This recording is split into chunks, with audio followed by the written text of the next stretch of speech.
आदाब, सलाम, नमस्कार। मैं हूं Sharib Jafri. The news corner की खास पेशकश में आपके सामने हाजिर हूं तमाम अपडेट्स को लेकर। इजराइल ईरान के बीच जो पिछले 9 दिनों से युद्ध जारी है, इस युद्ध के दौरान पिछले कुछ घंटों में क्या कुछ घटा है, क्या कुछ होने जा रहा है, उसको लेकर अपडेट्स दे रहा हूं। दरअसल ईरान ने यह दावा किया है कि उसने इजराइल के गृह मंत्रालय का जो टावर था उसको उड़ा दिया है। ये अपने आप में बहुत बड़ी खबर इसलिए है कि पिछले कुछ दिनों से ईरान चुन चुनकर इजराइल के उन ठिकानों को निशाना बना रहा है जहां से इजराइल की सेना ऑपरेट होती है, या उनके तमाम जो दूसरे डिपार्टमेंट्स हैं वो लगातार ऑपरेट होते रहते हैं।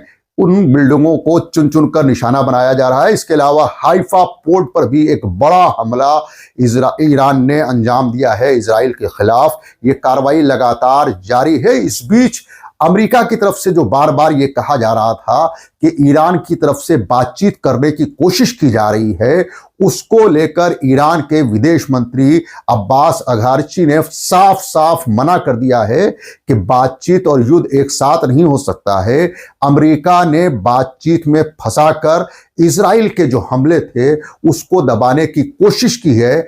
ऐसे में किसी भी तरीके की अब कोई बातचीत नहीं होगी। इस दूसरी तरफ इजराइल ने भी ईरान को बड़ा नुकसान पहुंचाने का दावा किया है और 3 ईरानी टॉप कमांडर्स जो हैं उनको मार गिराने का दावा किया है। इनमें कुद्स फोर्स जो है ईरान की, उसके कमांडर भी शामिल हैं। और आरोप यह है इजराइल का कि 7 अक्टूबर 2023 को जो हमला हुआ था इजराइल के ऊपर, जिसमें करीब 1300 लोग मारे गए थे, उस हमले को पूरी तरीके से जो कोऑर्डिनेशन का काम था हमास के साथ मिलकर, वो इसी ईरानी कुद्स फोर्स के कमांडर ने अंजाम दिया था। हालांकि कहा यह भी जा रहा है कि जिस तरीके से गाजा को इजराइल ने खंडहर बना दिया था, कुछ उसी तरीके का मंजर अब तेल अवीव के अलग अलग इलाकों में, यानी इजराइल के जो मेन शहर है वहां पर नजर आने लगा है। इसके अलावा हाइफा इलाके में भी बड़ा नुकसान पहुंचाने में ईरानी फोर्स का दावा है कि वो कामयाब रही है। ईरान के विदेश मंत्री का जो बयान आया है वो आपको बताया।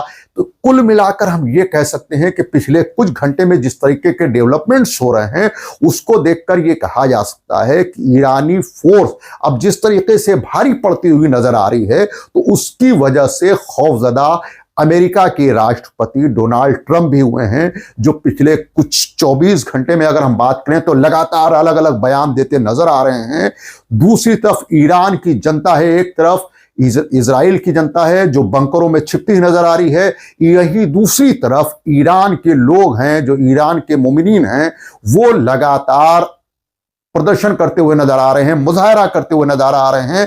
और ईरान के जो सुप्रीम लीडर हैं आयतुल्लाह सैयद अली हुसैनी खामेनेई साहब, उनके फेवर में नारेबाजी कर रहे हैं। जुमे के दिन जिस तरीके का नजारा देखा गया वो वाकई एक अद्भुत नजारा था, जिसको कह सकते हैं हजारों की तादाद में लोग खुले आसमान के नीचे नमाज पढ़ते हुए नजर आए, जुमे की नमाज अदा करते हुए नजर आए।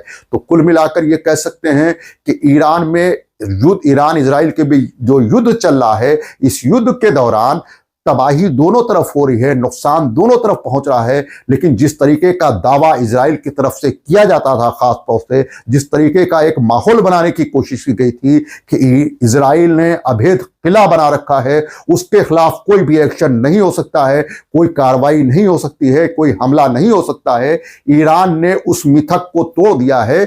इजराइल की तरफ से तमाम अभी तक दुनिया भर में यह फैलाया गया था कि इजराइल के हर एक बालिग इंसान को 5 साल की ट्रेनिंग वाजिब है। आप सोचिए कहां गई वो ट्रेनिंग। मोसाद जो दुनिया का सबसे खास खुफिया तंत्र माना जाता था, उसके तमाम जो सोर्सेज हैं वो धराशायी होते नजर आ रहे हैं। मोसाद का टावर उड़ा दिया गया है।